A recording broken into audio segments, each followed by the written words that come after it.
නමස්කාර වේවා බුදුරුවනට සැමදා බුදු හිමි සරණ යමි. නමස්කාර වේවා දම්රුවනට සැමදා සදහම් සරණ යමි.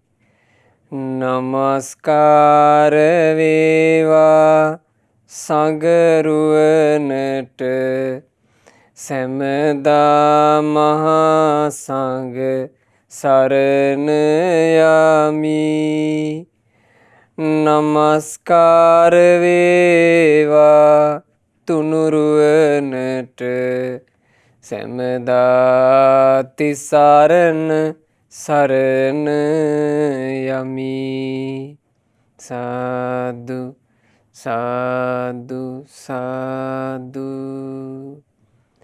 අප හැම දෙනාගේ කල්යාණ මිත්‍ර ගුරුදේවෝත්තම පරම පූජනීය පින්වත් ලොකු ස්වාමීන් වහන්සේ නිදුක්ව නිරෝගව දීර්ඝායුෂ සම්පත්තියම ලබත්වා. සාදු සාදු සාදු. සදහවත් වාසනාවන්ත පින්වතුනි, මේ ජීවිත කියලා කියන්නේ පින්වතුනි සංසාර ගමනක වැටිලා නානාවිධ නොයෙක් ආකාරයේ කෙලෙස් වලින් කිලිටි වෙලා ඒ කෙලෙස් හේතු කරගෙනම සසර ගමනින් ගැලවෙන්න බැරුව තියෙන ඒවා. අපි හැමෝගෙම ජීවිත. අපි කාගේ ජීවිත ගැන අපි කතා කරොත් එහෙම ඔය තැනට අයිති. අපි හැමෝම දීර්ඝ සංසාර ගමනක පැටලිලා. පැටලුනේ ඇයි? කෙලෙස් නිසා. කෙලෙස් නිසා පැටලිච්ච අපිට තියෙන ප්‍රශ්නේ මොකද්ද? තව තවත් මේ දීර්ඝ සංසාර ගමනේ අපිට යන්න වෙලා. ඔය පැටලිච්ච කෙලෙස් අතරේ මේ මිනිස්සයා මේ සත්වයා හරියට පටලැවෙන එකක් තමයි තමන්ම තේරෙන කෙනා කියලා හිතන එක. හරියට පටලැවෙන එක. තමන්ට තේරෙනවා, තමන් දන්නේ, තමන් තමයි මුදුනා. ආන්න එහෙම හිතන එකක් තියෙනවනේ. මමයි දන්නේ. මට තමයි ඔක්කොම වැටහෙන්නේ. මං ගන්න තීරණේ තමයි හරිම තීරණේ. ආන්නේ අදහස. ඒ අදහසට එන්න ගොඩාක් වෙලාවට හේතු වෙනවා. අපි හිතමු තමන් අනිත් අයට වඩා මේ සමාජය තුල කතා කරන වංශවත් කුලයක උපන්න කියලා. එයා කුලේ මුලට ගන්නවා. එයා කරන්නේ හොඳ රස්සාවක් නම් රස්සාව මුලට ගන්නවා. එයා ලබලා තියෙනවා නම් උපාධි මුලට ගන්නවා. මේ හැමදේම මුලට අරගෙන කොහොම හරි තමන්ම දන්න කෙනා, තමන්ටම තේරෙන කෙනා මේන්න මෙහෙම කියා ගන්න ස්වභාවය හරියට තියෙනවා. මේ ස්වභාවයත් එක්ක සංසාර ගමනේ යලි එතෙනවා පැටලෙනවා මිසක් සසරින් බේරිල්ලක් නැහැ. එනිසා මේ දුර්වලතා අපි හදාගත යුතුයි. ඒ දුර්වලතා හදා ගැනීම පිණිස පවතින බොහොම සුන්දර ධර්මයක් අදත් අපි ශ්‍රවණය කරන්නයි මේ සූදානම. අද දේශනාව වෙනුවෙන් දායකත්ව දරන්නේ අංක 145 කටුගහ ගල්ගේ බුත්තල යන ලිපිනේ පදිංචි පෙබරවාරි මාසේ 8 වන දිනට 66 වෙනි ජන්මදිනයේ යෙදුනා වූ පින්වත් ටී.එම්. සුමනාවතී මහත්මිය විසින් එතුමියට නිදුක් නිරෝග සුවය පිණිස දීර්ඝායුෂ සම්පන්නිය පිණිස මේ ධර්ම දාණය හේතු වේවා කියන අදහසිනුයි සියලු දන් පරදවන අග්‍රතම දාණය බවට පත් වෙන උතුම් ධර්ම දාණය මේ විදිහට සිදු කරනු ලබන්නේ. පින්වතුනි, තිලෝගුරු අපගේ භාග්‍යවත් බුදුරජාණන් වහන්සේ සෙවන් නුවර ජේතවනාරාමේ වැඩ ඉන්න කාලේ ඔය ජේතවනාරාමෙම එක භික්ෂුවක් වාසය කළා. ඒ භික්ෂුව හරි කුහකයි. කුහක කියලා කියන්නේ මොකද්ද පින්වතුනි? කුහකකම කියලා කියන්නේ නැති ಗುಣ පෙන්නනවා. නැති ඒවා පෙන්නනවා. තමන් ගාව නැති, තමන් ගාව තමන් උපදවාගෙන නැති දේවල් නිකන් බලෙන් රඟපාලා මවාගෙන එහෙම පෙන්නනවා. පෙන්නලා අනිත් අයව රවට්ටගෙන ජීවත් වෙන්න උත්සාහවත් වෙනවා. ඕකට කියනවා කුහක. බාහිරින් කෙනෙක්ව රවට්ටන්න පුළුවන්. බාහිරින් කෙනෙක් රැවට්ටුවට අභ්‍යන්තරේ මං කොහොම කෙනෙක්ද කියලා දන්නවනේ. අභ්‍යන්තරේ ගුණධර්ම නැතුව අභ්‍යන්තරේ සුදුසුකමක් නැතුව නැති දේවල් මවාගෙන ඉන්නවට කියනවා කුහකයා කියලා. කුහක කියන එකේ අර්ථය එහෙම තෝරගන්න ඕන. කුහකයාගේ එතකොට ලක්ෂණ මොනවද? මායා සාඨෙය. කුහක කෙනා මායා පානවා. ඊළඟට කුහක කෙනා කපටි. තමන්ගේ මායාව රැක ගැනීම පිණිස ඕන කට්ට කෛරාටික වැඩක් කරනවා. ඕන් ওই ස්වභාවයට තමයි කියන්නේ කුහක කියලා.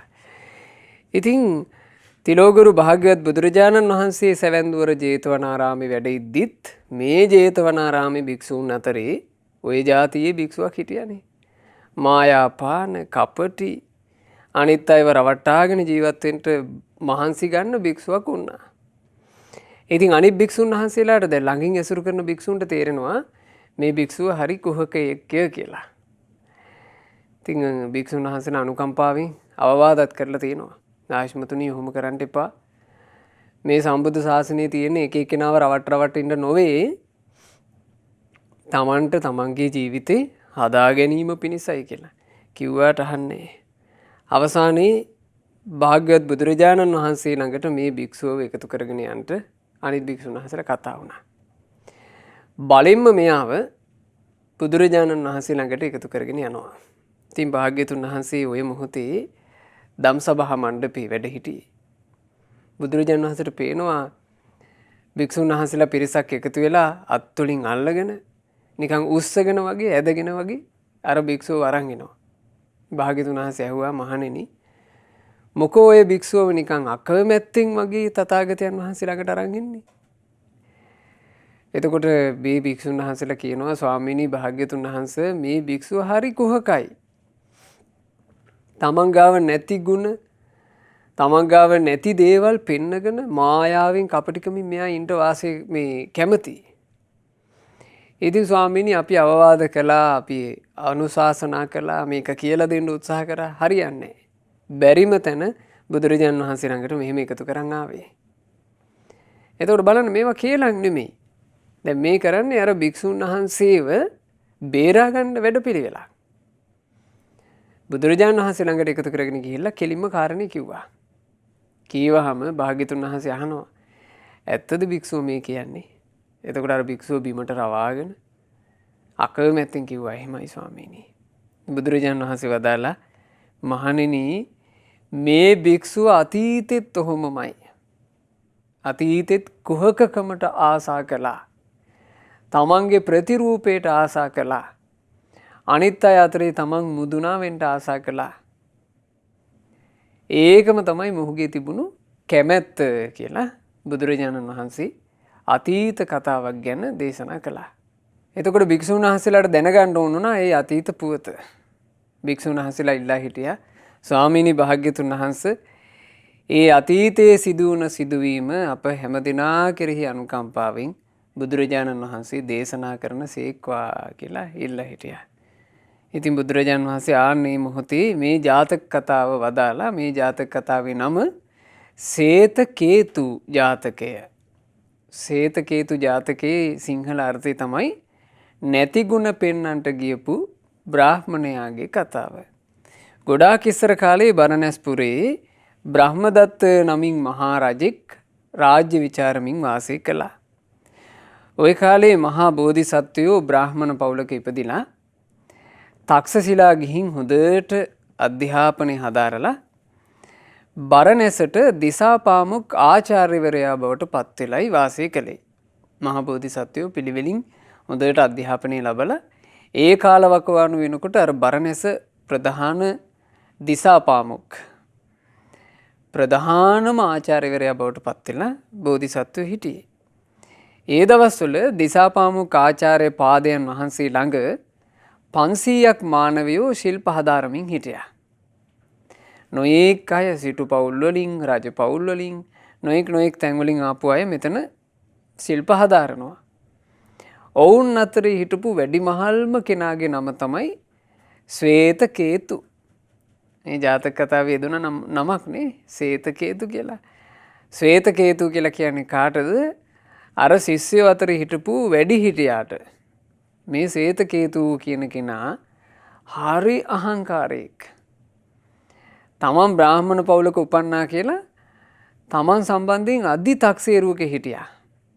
මට වඩා දන්න කෙනෙක් ඉන්න බෑ. මට වඩා තේරෙන කෙනෙක් ඉන්න බෑ. දිසාපාමුක් ආචාර්යන් වහන්සේ ළඟත් මම තමයි වැඩිහිටිම ශිෂ්‍යයා. මම තමයි කෙනා. මෙහෙම හිතන් හිටියා. ඉතින් මාන්නකාරකම, අහංකාරකම, උඩඟුකම, උද්ධච්චකම හරි හරියට තිබ්බ කෙනෙක් මේ ශ්වේතකේතු.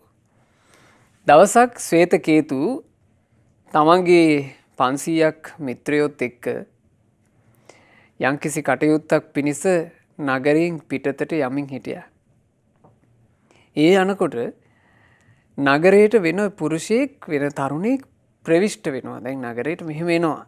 ඒ නගරයට එද්දි දැන් ඒ තරුණයා ආගන්තුක තරුණයා හරහා හුළඟ හමාගෙන එනවා මේ ශ්වේතකේතු ඇතුළු මේ 500ක් දෙනා ඉන්න තැනට.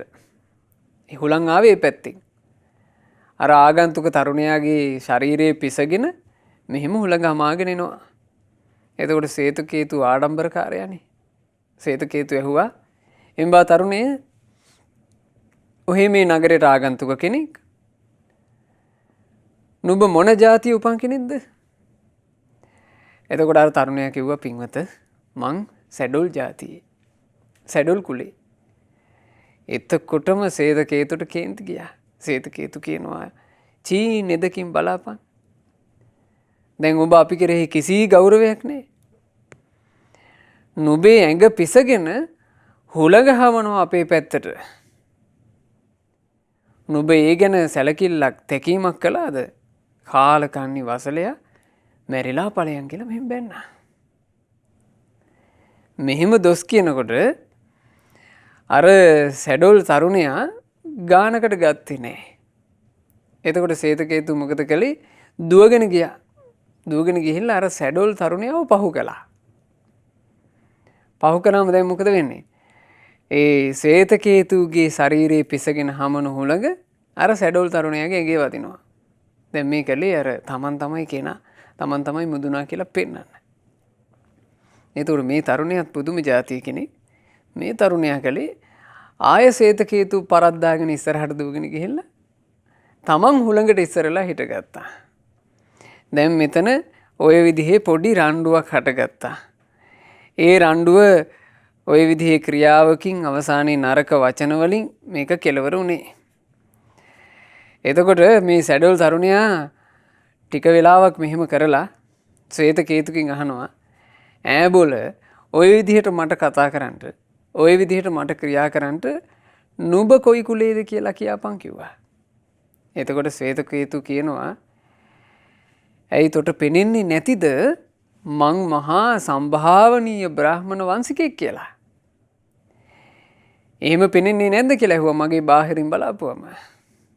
ඒ කිව්වේ ශ්වේතකේතු එච්චර හිතට අරගෙන හිටපු කෙනෙක්. තමුන්ගේ බ්‍රාහ්මණ භාවය එළියටත් පේන්න ඕන කියලා තමයි ඔහු හිතන් හිටියේ. ඉතින් එතකොට මේ සැඩොල් තරුණයා මෙයා එසේ මෙසේ කෙනෙක් නෙවෙයි. හොඳ දැනුමක් තිබ්බ තරුණයෙක් සැඩොල් වුණාට. මේ තරුණයා කියනවා හරි බ්‍රාහ්මණයෙක් වේවා මම සැඩොලෙක් වේවා ඒකට කාර්යයක් නැහැ. අපි බලමු ඔහේගේ ඥානෙ කොහොමද කියලා. ඔහේ මොන වංශිකෙක් වුණත් ඥානෙ නොවේ වටින්නේ. මොන වංශේ උපන්නත් මෝඩයෙක්ගෙන් වැඩක් නැහැනේ. ඒ නිසා අපි ඥානෙ බලමු. දැන් මේ කවුද කියන්නේ? සැඩොල් තරුණයා. අපි ඥානෙ බලමු. මම ප්‍රශ්නයක් අහනවා. ඔහේට පුළුවනි නම් ඒ ප්‍රශ්නෙට හරියටම හරි උත්තරේ දෙන්න. හරියටම හරි උත්තරේ දුන්නොත් ඔහේ බ්‍රාහ්මණ කියලා, ඔහේ උසස් කියලා, ඔහේ මුදුනා කියලා මම පිළිගන්නවා. හැබැයි ඔහේට බැරි වුණොත් එහෙම හරි උත්තරේ දී ගන්නට මම ඔහේව මගේ පාදක අසේ යවනවා කිව්වා. එතකොට මේක දැන් අභියෝගයක්. මේ අභියෝගය ඉදිරිපත් වුණේ තනියම නෙවෙයිනේ. ශ්වේතකේතුට කට පියාගෙන ඉන්න බෑ. 500ක් බලාගෙන ඉන්නවා. ශ්වේතකේතු කියනවා හරි සැඩොලෙක්ගේ ප්‍රශ්නයකට උත්තර දෙන්න බැරි කාටද? මම බ්‍රාහ්මණ වංශිකයෙක්. අහපන් සැඩොලෝ ප්‍රශ්නය කිව්වා. එතකොට මේ සැඩොල් තරුණයා තමන්ගේ ප්‍රශ්නය ඇහුවේ මෙන්න මෙහෙම. ප්‍රශ්නය අහන්න කලින් සැඩොල් තරුණයා කිව්වා දැන් මෙතන මම තනියෙන් නෙවෙයි ඉන්නේ. මිත්‍රවරුනි දැන් මොහු මගෙත් එක්ක කතා කරපු හැටි ඔහෙලා කවුරුත් දැක්කනේ. ඒ නිසා මිත්‍රවරුනි මොහු මගෙත් එක්ක ගිවිස ගැනීමකට ආවා. බැරි වෙලාවත් මේකට හරි උත්තරේ දුන්නේ නැත්තම් මගේ පායුග අස්සේ යනවා කියලා. ඕන්න එහෙනම් ඔට්ටුයි කිව්වා. දැන් මේක ගිවිස ගත්තා. ගිවිසාගෙන ඔන වාදේ. වාදෙදි මොකද්ද ප්‍රශ්නෙට අහන්න ඇත්තේ? මේ සැඩොල් තරුණයා අහනවා එහෙනම් කියපන් සිව් දිසාව කියන්නේ මොනවාද? සිව් දිසාව කියන්නේ කුමක්ද? එතකොට මේ ශ්වේත කේතු හයියෙන් hina වුණා. කොක් හඬලා hina වෙනවා කියන්නේ අපි. හොඳට කොක් හඬලා hina වුණා. hina වෙලා ඔන්න hinaවත් වාවගෙන කියනවා අයියෝ ඕකද මහා ලොකු ප්‍රශ්නේ. ඕකද මගෙන් අහන්න හදන ප්‍රශ්නේ. ඇයි මිනිහෝ දන්නේ නැද්ද සිව් දිසා කියලා කියන්නේ නැගෙනහිර දකුණ බටහිර උතුර නොවේ කිව්වා.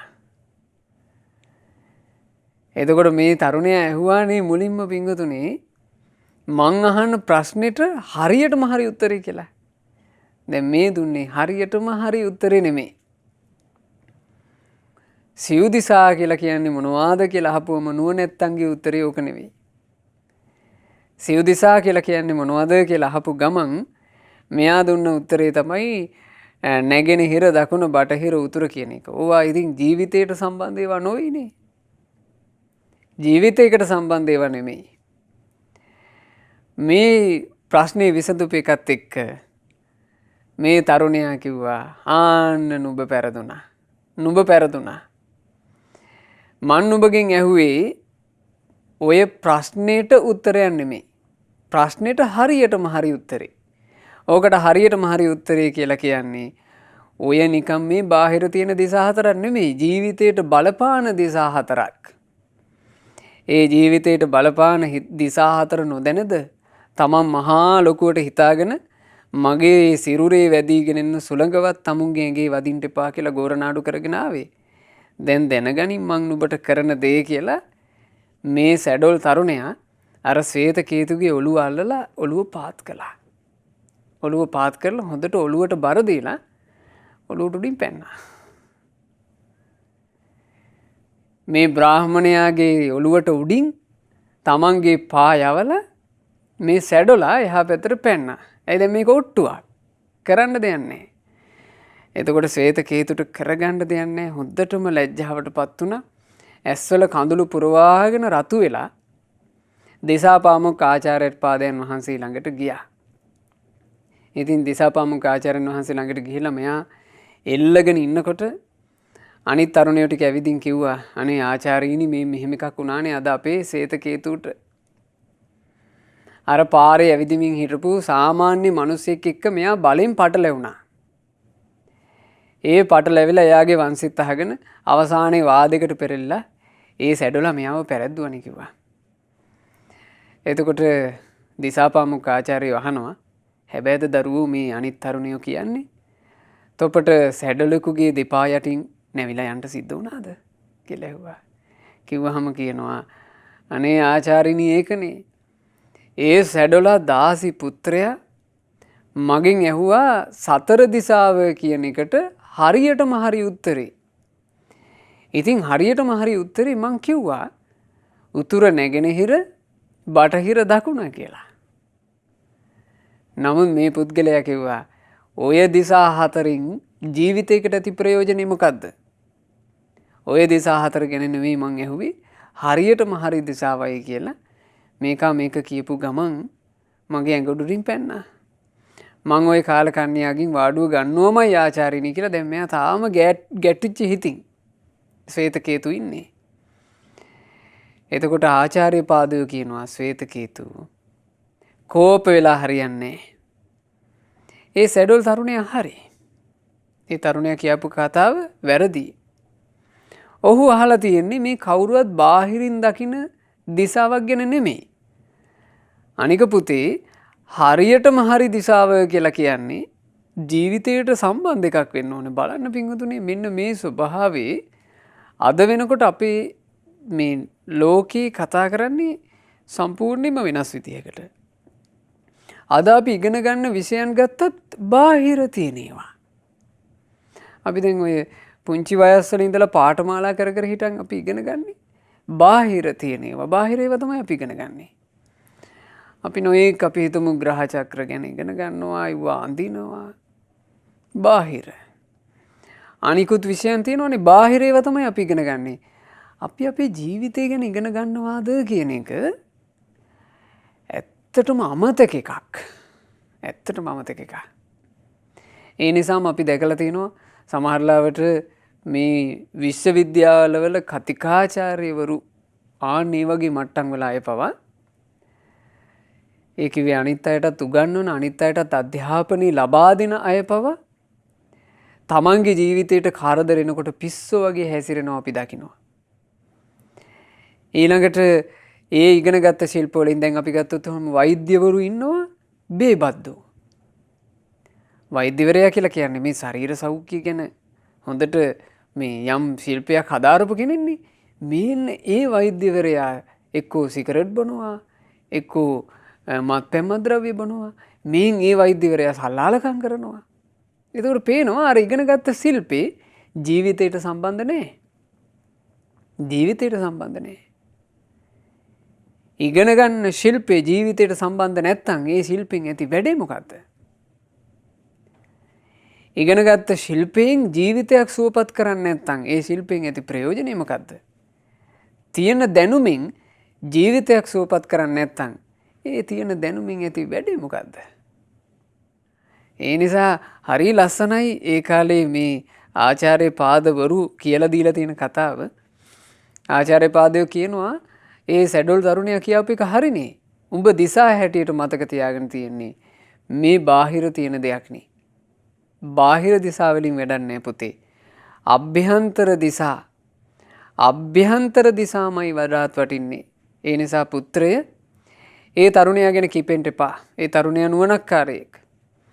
තොප මේ ඇසින් දැකපු, කනින් අහපු, දැනගත් දේවල් වලට වඩා ඇසින් නොදුටු, කනින් නොඇසු, දැන නොගත් තව ගොඩාක් දේවල් ලෝකේ තියෙනවා කියලා පුතේ තේරුම් ගනින් කිව්වා. දැන් මේ ශ්වේත කේතුගේ තිබුණු දුර්වලකමට ආචාර්ය පාදේ අවවාද කළේ.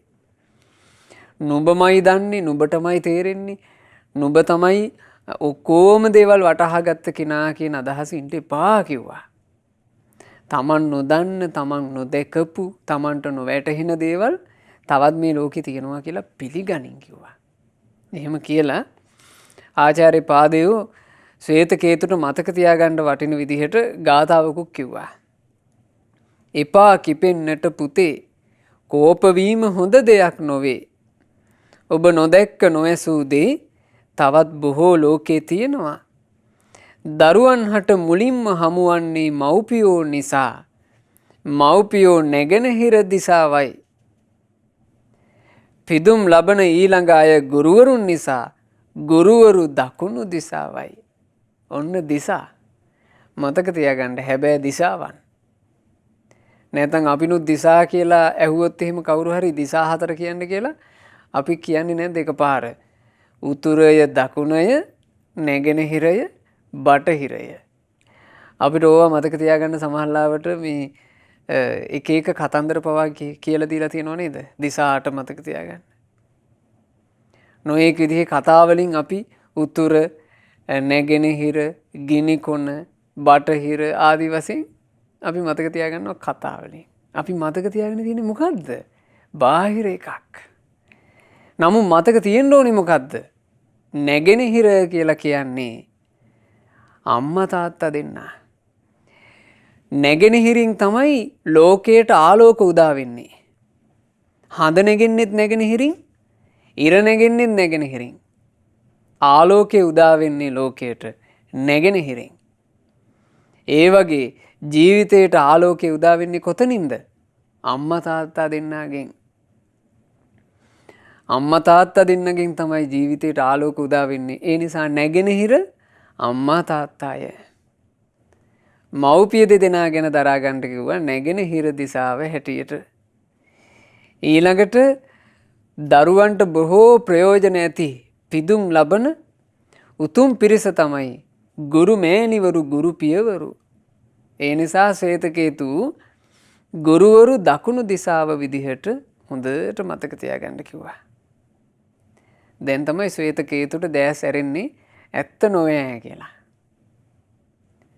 බලන්න පිංගුතුනි අපි අපේ ජීවිතේ දිශා විදිහට අපි හොඳට මතක තියාගෙන හිටියොත් මේ දේවල් කොච්චර රැකවරණයක් හැදෙයිද කියලා මම මේ ජාතක කතාව විස්තර කරලා අවසන් වෙනකොට ඔබට තේරෙයි. මතක තියාගන්න ඒ නිසා මව්පියෝ තමයි නැගෙනහිර කියලා අපි දරාගත යුත්තේ. ගුරුවරු තමයි දකුණ කියලා අපි දරාගත යුත්තේ. ඒ වගේම ශ්වේතකේතු ගෙදර ඉන්න අය කෑම් බීම් හා රෙදි පිළි පුදන්ට දන් දීම පිණිස අනිත් අයව කැඳවත් නම් ඒ ගිහියෝ තවත් දිසාවකි. යම් දිසාවක පැමිණි දුගී දිලිඳු ජනයා සැපයට පත්වේ නම් ඒ දිසාව උතුම් කියා පවසනවා නුවණැත්තෝ. යම් කිසි මේ ගිහි ගෙදරක ඉන්න කෙනෙක් දම්පැන් පූජා කරනවා නම් ඒ දම්පැන් පුදන දිසාව කියලා කියන්නේ උතුම්ම දිසාව. යමෙකුගේ ජීවිතේ තියෙනවා නම් දානය කියලා එකක්. දානය කියලා කියන්නේ මේ ජීවිතේට තියෙන උතුම්ම දිසාවක්. එතකොට අපි හැරෙන්න ඕන පැත්තක්. කොයි පැත්තද? දානය කියන දිසාවට. අපි හැරෙන්න ඕන පැත්ත දානය කියන දිසාවට. යම් දරුවෝ අම්මා තාත්තා දෙසට හැරෙනවාද? ඒ මව්පියෝ දෙසට හැරෙන දරුවාට ඒ දිසාවෙන් රැකවල් ලැබෙනවා. යම් දරුවෝ ගුරුවරු දිසාවට හැරෙනවාද? ගුරුවරු දෙසට හැරෙන දරුවාට ඒ දිසාවෙන් රැකවරණ ලැබෙනවා. යමෙක් හැරෙනවාද දානය කියන දිසාවට දානය දෙසට හැරෙන කෙනාට රැකවරණ ලැබෙනවා. දැන් තේරෙනවද මේ කියන අර්ථය? පිංගුතුනි නැගෙනහිරට හැරුණා කියලා රැකවරණයක් නැහැ. බටහිරට දකුණට හැරුණා කියලා රැකවරණයක් නැහැ. සමාල්ලාවට ඔය මේ නැකත් කේන්දර පස්සේ යන ඈයෝ නම් ඔන්න අහගන්නවා සුබ දිසාව මොකක්ද කියලා. අහගෙන අපි හිතමු ඒ වතාවේ කියන්නේ සුබ දිසාව උතුරය කියලා. උතුරට ගෙදර කිසිම දොරක් නැහැ.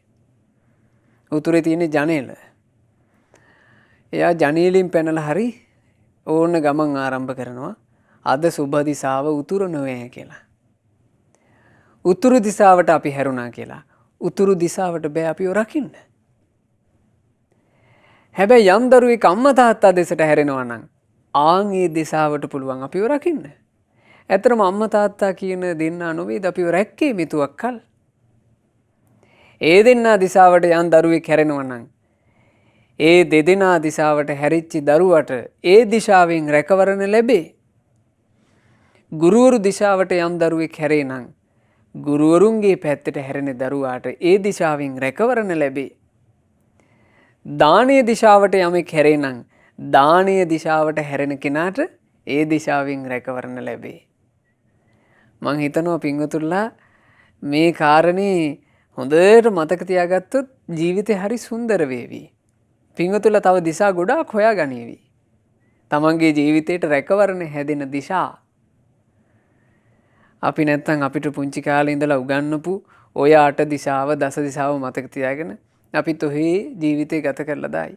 අඳුන ගන්නට තමන්ගේ ජීවිතේ රැකෙන දිශා ඒ දිශාවට තමයි හැබෑම දිශාව කියලා කියන්නේ.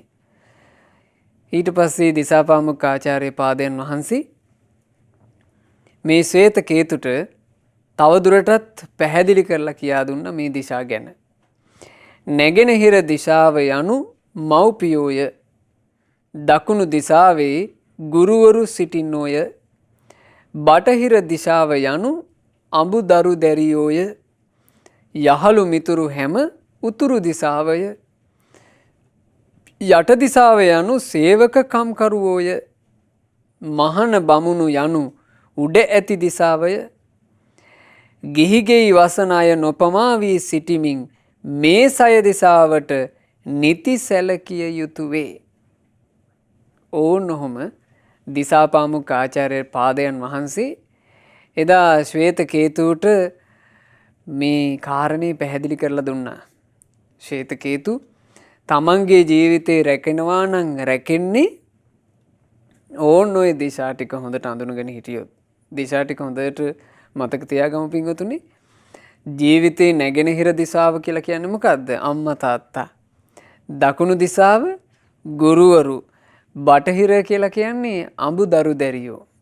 අඹදරු දැරියන් දිශාවට හැරිලා ඒ අයට පුද සත්කාර කරමින් ඒ අයට සංග්‍රහ කරමින් යම් කෙනෙක් ගත කරනවා නම් එයාගේ ජීවිතේට මංගල්‍ය උපදිනවා. එයාගේ ජීවිතේට සෞභාග්‍ය හට ගන්නවා. ඊළඟට යම් කිසි කෙනෙක් යහළු මිත්‍රයෝ දිශාවට හැරී සිටිනවා නම් එයාගේ හරි දිශාව තමයි ඒ යහළු මිත්‍රයන් පැත්තට හැරිච්ච දිශාව. උතුරු දිශාව. යට දිශාව කියලා කියන්නේ සේවක කම්කරුවෝ. මහාන බමුණෝ එහෙම නැත්නම් පැවිද්දෝ ශ්‍රමණ බ්‍රාහමණයන් තමයි උඩ දිශාව. යම්කිසි මිනිස්සෙක් ගිහි ගෙදර වාසය කරද්දී තමන්ගේ ජීවිතේ රැකගෙන ඉන්නවා කියලා කියන්නේ ඕන් ඔය දිශා 6 අඳුන ගන්න එක. ඉතින් බෝධිසත්වයන් වහන්සේ ඕන් ඔය විදිහට ශ්වේත කේතුට දිශා ටික පැහැදිලි කළා. අනිත් ශිෂ්‍යයන්ටත් කියනවා ඒ වගේමයි දරුවනේ මේ ලෝක සත්වය හැමදාකම ගියේ දුක තියෙන දිශාවට මිසක් දුක් රහිත නිවනක් තියෙන දිශාවට නෙවෙයි. නිවන් මඟ කියලා කියන්නේ මේ සංසාර ගමනේ අපි නොගිය දිශාවක්. ඒ නිසා කවුරු හරි ගමන් කළොත් එහෙම ඉපදෙන මැරෙන දුකින් එතරට ආන් එහා යන දිශාවට තමයි කියන්නේ නිදහසේ දිශාව කියලා. නිවනේ දිශාව කියලා. ඒ දිශාවට යන කෙනා සැපයටම පත් වෙනවා දරුවනේ කියලා දිසාපාමුක් ආචාර්යන් වහන්සේ බෝධිසත්වයෝ ඒ කාලේ අවවාද කරලා තියෙනවා. ඒ කියන්නේ මේ නිවන කියන වචනේ ගැන යම් හැඟීමක් බෝධිසත්වයන් වහන්සේට එකලක් තිබිලා තියෙනවා. හැබැයි ඒ වෙනකොට නිවන පසක් කරන්න තරම් බෝධිසත්වයන්ගේ ඥානෙ මුහුකුරා ගිහින් තිබ්බේ නැහැ. කට ළඟටම පිරී තිබෙන තෙල් බඳුනක් හිසේ තබා තෙල් බිඳුවක් බිම නොදමා යන මිනිසා විලසින්නේ යමෙක් නොමග යන තමසිත සුරකීනං දහම තුලම තමා මෙතෙක් නොගිය දිසාවේ නිවන පතා ඔහුමය යන්නේ. ඔන්න ඔහොම දිසාපාමුක් ආචාර්යතුමා එදා තමන්ගේ වැඩිහිටි ශිෂ්‍යයා වන ශ්වේතකේතු ප්‍රධාන 500ට අවවාද කළා. දැන් මේ අවවාදී තිලෝගුරු භාග්‍යවත් බුදුරජාණන් වහන්සේ අපට සිදු කළානේ ධර්මයේ හැසිරෙද්දී හරියට ඒ ධර්මයේ හැසිරීම කියන එකට අවධානය යොමු කරන්න ඕන කියනවා මේ වගේ. දඬුවමකට ලක් වෙච්චි එක වැරදිකාරයෙකුට රජුරෝ දුන්න අමාරු දඬුවමක්. කටමට්ටමටම තෙල් කරයක් පුරවලා මේ තෙල් කලේ හිසට දුන්නා. හිසට දීලා මේ තෙල් කලේ හිස තබාගෙන වීදියේ සංචාරය කරන්න කිව්වා. හැබැයි මේකේ තියෙනවා මෙහෙම පැනවීමක්. බැරි වෙලාවත් ඇවිදගෙන යනකොට යම් ප්‍රමාදයක් හේතු කරගෙන තෙල් බිඳුවක් හරි බිම වැටුනොත් ඒ මොහොතේම හිස කඳින් වෙන් කරනවා. අමාරුයි. අර තෙල් කලේ ගැන පුදුම අවධානයකින් යුක්තව මේ ගමන යන්න ඕන. ඕන් ඔය වගේ කිව්ව ජීවිතේ සම්බන්ධයෙන් මං හිත කය වචනින් කුසල්ද කරන්නේ අකුසල්ද කරන්නේ කියන අවධානය මොහොතකටවත් සිඳින්නේ නැතිව හොඳ අවධානයකින් සිත කය වචනේ රකින්න කෙනා තමයි නොගිය දිශාව වන නිදහසේ දිශාවට නිවනේ දිශාවට යන්නේ. ඉතින් ওই විදිහට විස්තර කරනකොට අනිත් ශිෂ්‍යයෝ ටික නම් සතුටු වුණා. හැබැයි ශ්වේතකේතු සතුටු වුණේ නැහැ. ශ්වේතකේතුගේ හිත සම්පූර්ණයෙන්ම දුකටපත් වුණා. ලැජ්ජාවටපත් වුණා. ඇයි හේතුව මේ ශ්වේතකේතු කියලා කියන්නේ කුහකෙක්. එයාට වැඩන්නේ ඇත්තදී. එයාට ඕනේ ප්‍රතිරූපේ විතරයි. ප්‍රතිරූපෙන් බ්‍රාහමණයෙකු නම් ඇති අභ්‍යන්තරේ ගුණධර්ම ශ්වේතකේතුට ඕනේ. අවසානයේ ශ්වේතකේතු මේ ආචාර්ය පාදයුත් මට ලැජ්ජා කළා. මට සැඩලුකුගේ කකුල් දෙක අතරිමුත් යන්න සිද්ධ වුණා කියලා ආචාර්ය පාදයන් වහන්සේටත් නොකියාම බරණැසින් පිටත් වුණා. තක්ෂශිලාවට ගිහිල්ලා දිසාපාමුක් ආචාර්යයන් වහන්සේ ළඟ ඒ දිසාපාමුක් ආචාර්යයන්ගේ ශිල්ප හැදෑරුවා. එතකොට මේ බරණැස දිසාපාමුක් නෙමෙයි. තක්ෂශිලාවල හිටපු දිසාපාමුක් ළඟට ගියේ. ඒ ආචාර්යයෝ ළඟ දැන් මෙයාට බරණැසින් ගත්ත දැනුමක් තියෙනවනේ. වැඩි කාලයක් ගියේ නෑ. බොහෝම කෙටි කාලෙකින් තක්ෂශිලාවේ දිසාපාමුක් ආචාර්යයන්ගේ හිත දිනා ගත්තා. ඒ හිත දිනාගෙන ඒ ආචාර්ය පාදයන්ගේ අනුමැතිය ලබාගෙන අනිත් අයටත් ශිල්ප උගන්වමින් ඔය නොයෙක් තැන්වල මේ ශ්වේතකේතු වාසය කළා. ඒ කියන්නේ Tamanට යහපත සලසන ගුරුවරයාව අතෑරලා ගියා. දැන් හිතුමනාපෙට ශ්වේතකේතු ජීවත් වෙනවා. මෙයාට ආසාව තියෙන්නේ අනිත් හැමෝම අතරේ Taman ප්‍රධානියා වෙන්න.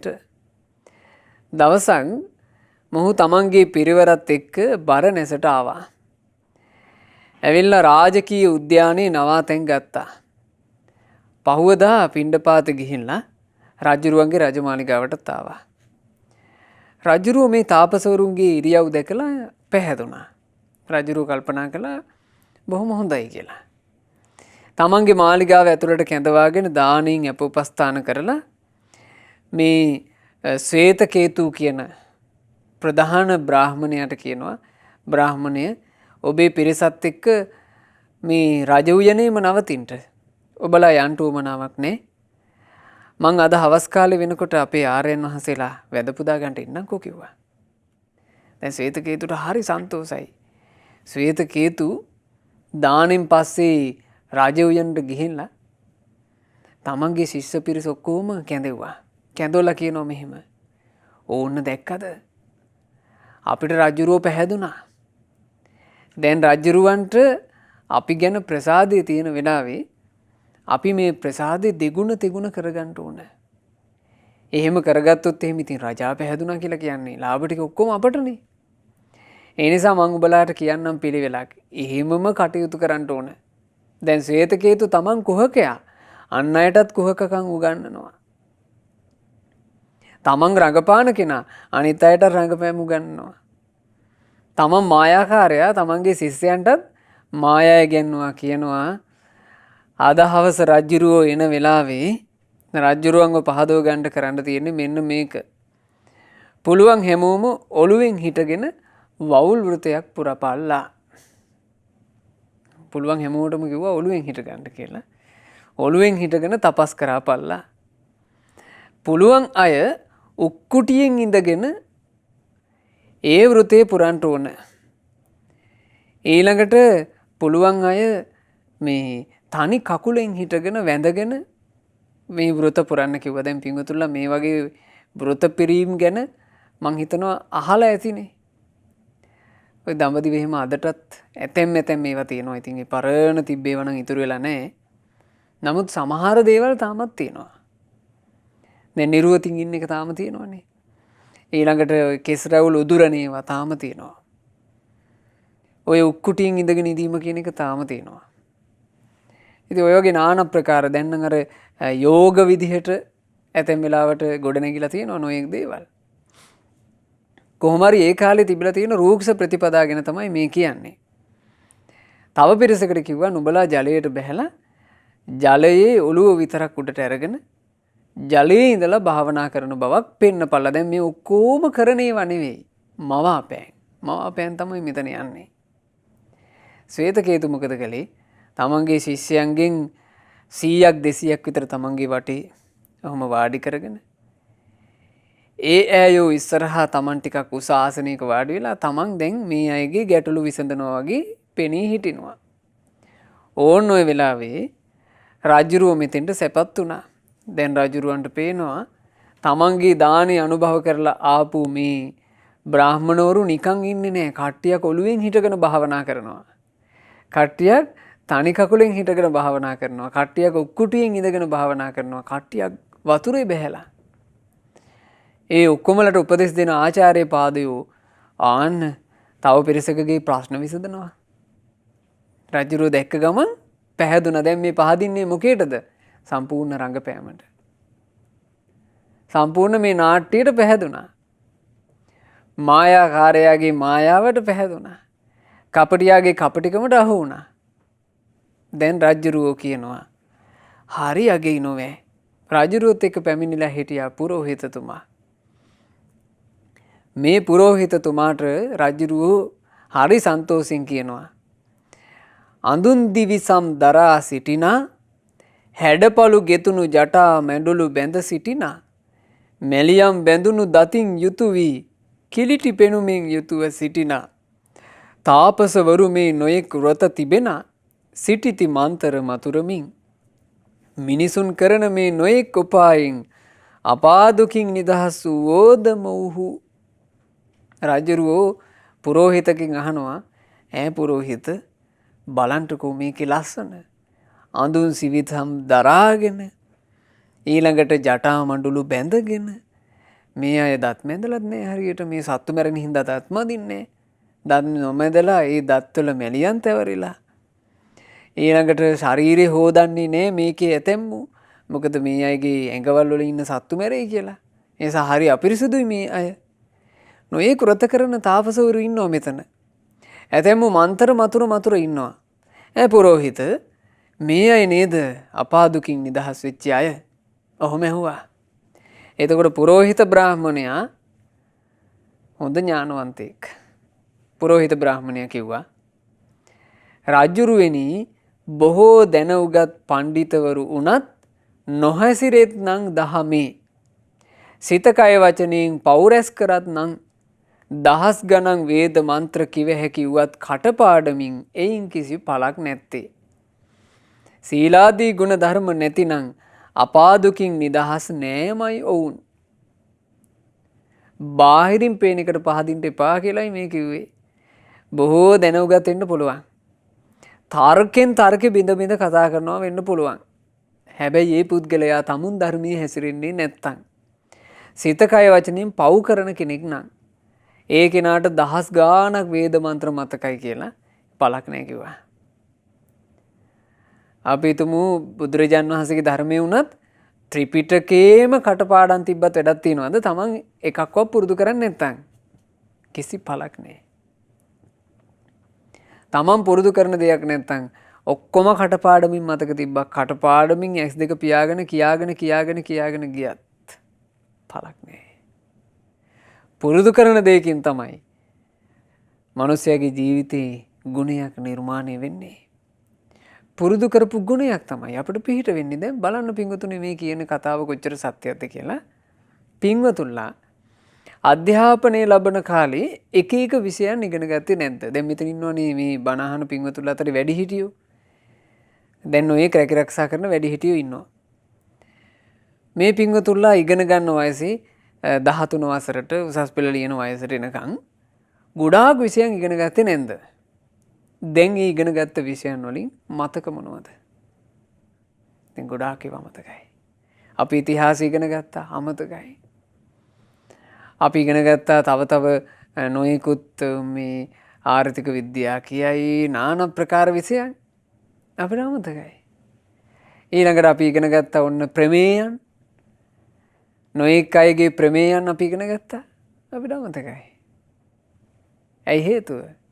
ඒක අපේ ජීවිතෙත් එක්ක සම්බන්ධ එකක් නෙමෙයි. සමහරවිට ඉගෙන ගත්ත විෂය ධාරාවන්ට අදාළව නෙමෙයි අපි මේ වර්තමානයේ තුල ජීවිතය ගත කරන්නේ. අපි කරන්නේ වෙනම රස්සා. අපි වෙන රස්සා කරන්න පටන් ගත්තට පස්සේ අර ඉගෙන ගත්ත ඔක්කොම ටික අපිට ටික අමතක වෙලා යනවා. ඵල ප්‍රයෝජන නැහැ.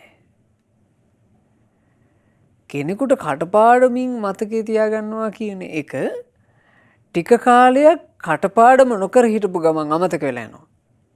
හැබැයි ජීවිතයට සම්බන්ධ කරගත්තොත් ගුණයක්.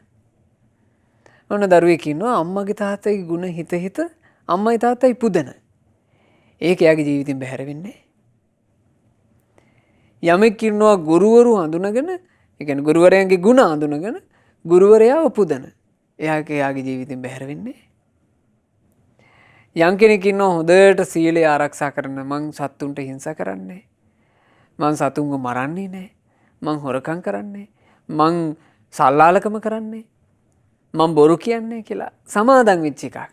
ඒක මහා ලොකු කටපාඩමක් නෙමෙයි. හැබැයි එයාගේ ජීවිතේට සම්බන්ධ එකක්. ඒක එයාගේ ජීවිතෙන් බැහැර වෙන්නේ. ඒක එයාගේ ජීවිතෙන් බැහැර වෙන්නේ. ඉතින් ඒ නිසා කිසි පළක් නැහැ කියනවා ඔක්කොම වේද මන්ත්‍ර දැනගෙන හිටියත් සීලාදී ගුණ ධර්ම නැත්නම් අපාදුකින් නිදහසක් නෑමයි කිව්වා. එතකොට පුරෝහිත බ්‍රාහ්මණයා මේ අර්ථය පැහැදිලි කරනකොට රජුරෝ නුවණැති රජුරෝ කල්පනා කළා ඇත්ත මේ පුරෝහිත කියන්නේ මේ බාහිරින් කරන නාඩගමට පහදින්න උවමනාවක් නැහැ. පැහැදීම කියන එක අපි ඇති කරගත යුත්තේ ගුණධර්ම ගැන හොඳට විමසලා බලලාමයි. ඉතින් ඒක හොඳට මේ ජාතක පුවතින් ඒ අදහස පින්වතුන්ලා හිතට ගන්න. ඕවා හිතට අරගත්තේ නැති නිසා තමයි ඕන්න අපි හිතමු රත්තරන් පාට ගාලා මහා ලොකු පුටුවක් කරවාලා ඒ පුටුවේ වාඩි වීලා මම රහතෙක් මී කියලා බෙර ගහන ඇයෝ මේ කාලේ නැද්ද? ඔන්න කරනවා. කරද්දී අපේ අය ඇස් ලොකු කරලා බලනවා අපේ පුටුවත් රත්තරන් මැණිකුත් අල්ලලා වගේ. ඒ පුටුවේ වාඩි වෙලා ඉන්න කෙනාටත් හොඳ මහත බරිත ඇඟක් තියෙනවා. අගේ මේ නම් රහතෙක් තමයි කියලා අහුවෙන්නේ නැද්ද? ඇයි අහුවෙන්න හේතුව මොකද්ද? ඒ අහුවෙන්න හේතුව බාහිරින් බැලීම. බාහිරින් බලාපු ගමන් අරකට කරකැවිලා යනවා. ඔය වගේ තව ගොඩාක් දේවල් තියෙනවා. දැන් අපි ගත්තොත් ඔය ඇතැම් ස්ත්‍රීන් ඉන්නවා. ඒ ස්ත්‍රියෝ තමන් බුදු වුණා කියලා කියනවා. ඒකල බිම බලාගෙන නිකන් ඔන්න ලස්සන කුඩයක් අස්සෙන් එනවා. අපේ අය හිතනවා ඒ එන්න ලීලාවෙන් අටවලා තියෙන කුඩෙන් ඇඳලා ඉන්න විදිහින් වෙන්න පුළුවන් කියලා වෙනවා. අභ්‍යන්තර විමසීමක් කියලා කියන්නේ ගුණධර්මයක් ගැන හෙවීමක් කියලා කියන්නේ අපි හොඳ කල්පනාවෙන් කළ යුතු එකක්. ඒ නිසා මම මේ කාරණේ ඔබට කිව්වේ බාහිරින් දකින දෙයක් මුල් කරගෙන කවදාවත් මූලික නිගමනයකට එන්න එපා. එහෙම මූලික නිගමනයකට ආවොත් පින්වතුනි අපි ආකූල වෙනවා. අපි ඒකට කියන්නේ එහෙම මුලා වෙනවා. අපි මුලා වුණොත් එහෙම අපි ගත්තොත් එහෙම දැන් බාහිරින් මේ හොරට මාර්ගඵල කියාගෙන තමන්ගේ වැජවීමක් මුල් කරගෙන ජීවිතය ගත කරන කුහකයෝ ඉන්නා කියලා හිතමු. ඒකේ කුහකයාටනේ අනතුර. නමුත් කුහකයාට අහු වුණොත් එහෙම එතකොට කාගේද අනතුර තියෙන්නේ? අපි කුහකයෙකුට රැවටෙනවා. දැන් කාටද අනතුර? තමන්ට. මේ බණපද කියන්නේ ඒ ඈයන්ට ගරහන්න නෙමෙයි. මේ බණපද කියන්නේ පින්වතුන්ලාට රැකින්නයි. අපිනේ අපේ රැකවරණේ හදාගන්න ඕනේ. ඉතින් එක එක්කිනා පින්පව් ගැන විශ්වාසයකින් තොරව නටන හැම නාටකමක්ම ඒ ඇයෝ අරගෙන යයි. පින්පව් විශ්වාසයෙන් නැති පුද්ගලයාට යහපතක් සමාදන් කරවන්නත් බෑනේ. ලැජ්ජා බයක් තියෙන්න බෑ මුලින්ම. ලැජ්ජා බය නැති පුද්ගලයා ඒකෙන් වෙනසී යයි. එනමුත් ඒ ලැජ්ජා බය නැති පුද්ගලයාගේ නාඩගමකට අහිංසකයෙක් අහුනොත් එහෙම ඒ අහිංසකයාත් වෙනසෙනවනේ. ආන් ඒ උදෙසා තමයි මේ බණපද මේ සත්‍ය ඔබට මෙහෙම ඉස්මතු කරලා අපි කියලා දෙන්නේ. ඉතින් බලන්න බුදුරජාණන් වහන්සේ මේ ජාතක පුවතේ විස්තර කරනවා අර සේතකේතු තාපසයාගේ උප්පර වැට්ටියට රජුරු අහුවෙන්නේ නැහැ කියලා තේරිච්ච ගමන් දැන් සේතකේතු හිතනවා ශකී මේ පුරෝහිතයා වැඩේ කෑවනේ. රජුරුවන්ගේ හිත ගානට පැහැදීගෙන එනකොට මේ පුරෝහිතයා නිකන් වෑයකින් සැහැලා දානවා වගේ අර පැහැදීම සැහැලා දැම්මනේ වෙනසුවා. දැන් ඉතින් රජුරුත් එක්ක කතා කරලා හරියන්නේ. දැන් හොඳම දේ තමයි මේ පුරෝහිතයට කතා කරන්න ඕන. පුරෝහිතයාව කරකලා ගන්න ඕන. එහෙම හිතලා ශ්වේතකේතු මෙහෙම කිව්වා. දහස් ගණන් වේද මන්ත්‍ර කිව හැකිමුත් කටපාඩමින් සිල් සමවත් නොපුරන විට අපාදුකින් නොමිදෙන බව ඇත්තක් තමයි. සිල් ගුණදම් පුරන්නේ නැති කෙනා අපාදුකින් නිදහස් වෙන්නේ නැහැ කියන එක ඇත්ත තමයි. වේදය දැනගත් පමණින් එයින් පළක් නෑ තමයි. ඉඳුරන් සංවරයෙන් යුතු සිල් සමවත් පිරීම නම් ඇත්තක්මයි කිව්වා. ඉන්ද්‍රිය සංවර කරගෙන සිල් සමවත් පුරනවා කියන එක මේක සත්‍යයක් කිව්වා. ඉතින් වේදේ දැනගෙන හිටියා කියලා ඒකෙන් කිසි ප්‍රතිඵලයක් නැහැ. දැන් මේ මොකක්ද මේ වචනේ පාවිච්චි කරන්න හේතුව?